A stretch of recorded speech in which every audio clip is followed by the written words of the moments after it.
جسے پڑھنے والا جس مقصد کی نیت کو کر کے پڑھتا ہے وہ مقصد پورا ہو کر رہتا ہے۔ اگر آج آپ کی کوئی ناممکن حاجت ہے یا آپ کا کوئی ایسا کام ہے یا ایسی پریشانی ہے، ایسی مصیبت ہے کہ جو کئی سالوں سے ختم نہیں ہو رہی، تو آج نیت کر کے بیٹھنا، رب کریم کے سامنے ضد کر کے مانگنا۔ آپ نے یا وہابو کو کیسے پڑھنا ہے اور کتنی بار پڑھنا ہے، توجہ کیجئے گا۔ یا وہابو 1 بار ہو گیا، یا وہابو 2 بار ہو گیا، یا وہابو 3 بار ہو گیا۔ اس طرح سے آپ یا وہابو کو ہاتھ کی انگلیوں پر پڑھ لے یا تسبیح کے دانوں پر پڑھ لے۔ آپ نے صرف 11 بار پڑھنا ہے۔ اب 11 بار پڑھنے کا مطلب یہ نہیں کہ آپ جلدی سے پڑھ کر جان چھڑا لیں، آپ نے آرام آرام سے دھیان سے پڑھنا ہے، اس یقین سے پڑھنا ہے کہ آپ یا وہابو پڑھ رہے ہیں، آپ کے مسائل کا خاتمہ ہو رہا ہے، آپ کی پریشانیاں دور ہو رہی ہیں، آپ کے مسائل غیب سے ختم ہو رہے ہیں۔ 11 بار یا وہابو پڑھتے دوران آپ نے کسی سے بات نہیں کرنی، نہ کوئی آپ سے بات کرے گا۔ یا وہابو 11 بار پڑھنے سے 11 حاجات پوری ہو جائیں گی۔ یہ ماہ شعبان کے قبولیت والے دن ہے، رب کریم کو منانے کے دن ہے، ماہ رمضان مبارک سے پہلے رب سے اپنی تقدیر کے فیصلے کروانے کے دن ہے۔ صرف 11 بار یا وہابو پڑھ کر رب کریم سے جو کچھ مانگ سکتے ہیں مانگتے چلے جائیں، آپ کی مانگی گئی ہر دعا، ہر حاجت غیب سے پوری ہو جائے گی۔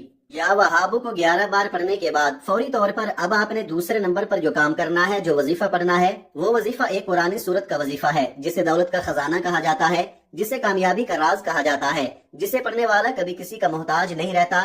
دوسرے نمبر پر آپ نے سورہ کوثر کو پڑھنا ہے۔ سورہ کوثر الحمدللہ ہر کسی کو زبانی آتی ہے۔ سورہ کوثر کو رزق اور دولت کا خزانہ کہا جاتا ہے۔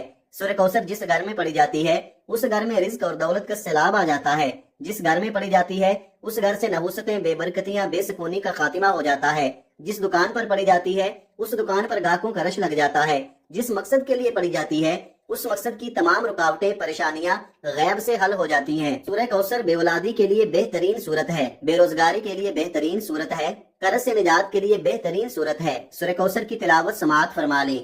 اعوذ باللہ من الشیطان الرجیم، بسم اللہ الرحمن الرحیم، انا اعطیناک الکوثر فصل لربک وانحر، ان شانئک هو الابتر۔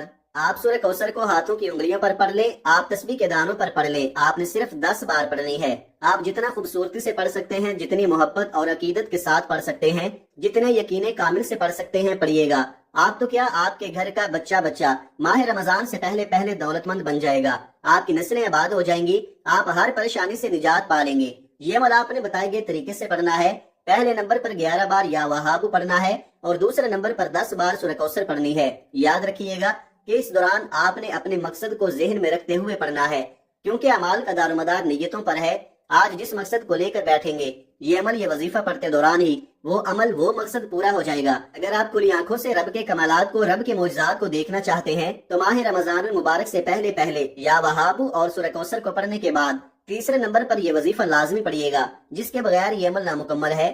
آپ نے آخر میں الحمدللہ یا ربی کو پڑھنا ہے۔ الحمدللہ یا ربی کا مطلب کیا ہے کہ رب کریم تیرا شکر ہے، تو نے ہمیں شعبان کا مہینہ نصیب فرمایا، شب برات نصیب فرمائی، اور اب آنے والا مبارک مہینہ ہمیں عطا فرمایا۔ آج یہ وظیفہ بتائے گئے طریقے اور ترتیب سے پڑھنے کے بعد میرا رب آپ کو اتنا نوازے گا کہ آپ کو خود بھی سمجھ نہیں آئے گی کہ آپ کے رزق اور دولت میں اضافہ کہاں سے ہو رہا ہے، آپ کی پریشانیاں کہاں سے دور ہو رہی ہیں۔ میرا رب ایسے اسباب پیدا فرمائے گا کہ کبھی کسی کے سامنے جھکنا نہیں پڑے گا، کبھی کسی سے مانگنا نہیں پڑے گا، اور ان تمام کی تمام کامیابیوں کے بعد اللہ کا شکر ادا نہ کرنے والا رب کو ناراض کر لیتا ہے۔ اس لیے آپ نے آخر میں الحمدللہ یا ربی کو پڑھنا ہے۔ کیسے پڑھنا ہے اور کتنی بار پڑھنا ہے، ملاحظہ فرمائیں۔ الحمدللہ یا ربی 1 بار ہو گیا، الحمدللہ یا ربی 2 بار ہو گیا، الحمدللہ یا ربی 3 بار ہو گیا۔ اس طرح سے آپ ہاتھ کی انگلیوں پر پڑھ لیں، آپ تسبیح کے دانوں پر پڑھ لیں۔ آپ نے صرف 11 بار پڑھنا ہے۔ اللہ کے حبیب فرماتے ہیں کہ اگر تو رب کا شکر ادا کرتا ہے تو رب تیرے رزق اور دولت میں اضافہ کرتا چلا جائے گا۔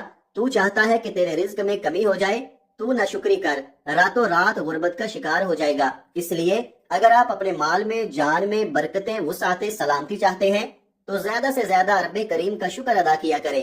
ماہ رمضان مبارک سے پہلے یہ 3 اعمال پڑھنے کے بعد، یہ 3 کام کرنے کے بعد آپ نے آخر میں پھر 3 بار درود پاک لازمی پڑھنا ہے، جو آپ نے عمل کے شروع میں پڑھا تھا، کیونکہ اول آخر درود پاک کے بغیر کوئی بھی وظیفہ نامکمل ہے۔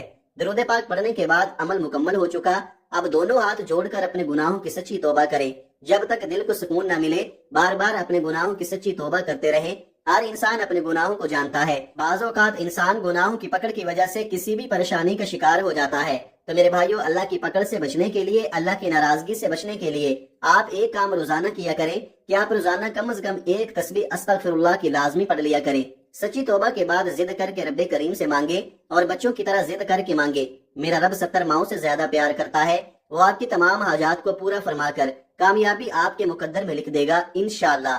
دعا ہے کہ رب کریم میرا سنانا اور آپ کا سننا اپنی پاک بارگاہ الہی میں قبول و منظور فرمائے، جو مانگا مقدر فرمائے، جو نہیں مانگ سکے بن مانگے عطا فرمائے، آمین۔ محترم ناظرین، اپنے رزق میں برکت اور وسعت کے لیے اللہ تعالیٰ کے 99 ناموں میں سے کوئی ایک نام کمنٹ میں ضرور لکھیں۔ جزاک اللہ خیرہ۔ اللہ تعالیٰ ہم سب کا حامی و ناصر ہو، آمین۔